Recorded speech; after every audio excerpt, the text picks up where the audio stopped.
It's very exciting. Absolutely exciting. We've been thinking about locomotives for about 20 years now, and today's the day we're going to finally see the arrival of locomotive number 20. We've waited a long time for a train to be back on the tracks. This whole thing started when three of us, Ken, Ed Bryan, and myself, sitting down having breakfast one morning and said, gee, wouldn't it be nice to have a locomotive down here where the depot is? This group from the Allen Heritage Guild, they really wanted to tell the story of Allen and how Allen came to being. Locomotives were really the beginning of our city back in the 1870s. If you've been in Allen any length of time, you're familiar with our old stone dam and water station on Cottonwood Creek. That's where it all began. That's where locomotives in the early days on the Houston, Texas and Central Railroad stopped every 10 miles, got their water loaded up, went on to the next city. Well, I think the locomotive uncovers really a rich history in our city and shines a light to me on that history. If the engine didn't stop here to replenish for water going north or south, we would not have an Allen.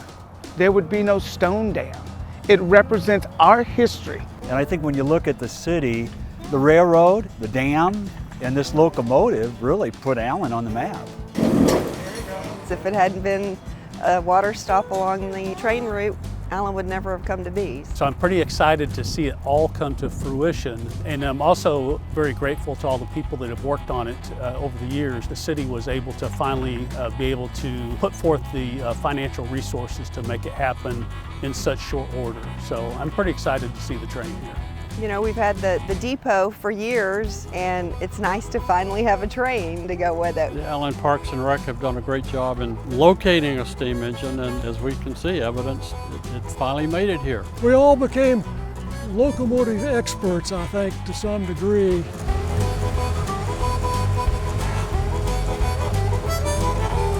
So this locomotive was built in 1910 and operated in the Upper Peninsula of Michigan.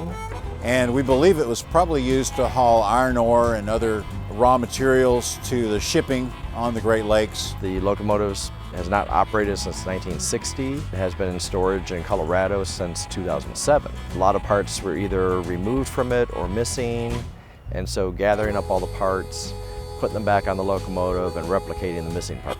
And then the next challenge was taking the locomotive apart.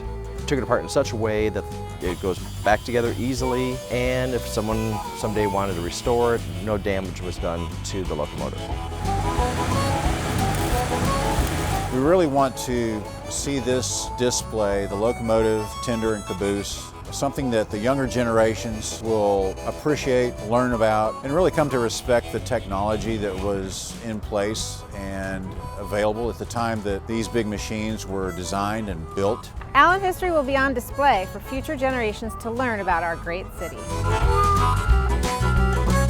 I hope that my kids, their kids, and future generations can come look at the depot, the Heritage Village, and this locomotive, and be able to think back about, the time when Allen came into being in the 1800s. And I want to commend the city of Allen for persevering and seeing this done. It's a great day. It's on the tracks. It's happening. I never thought I'd live long enough to see it happen.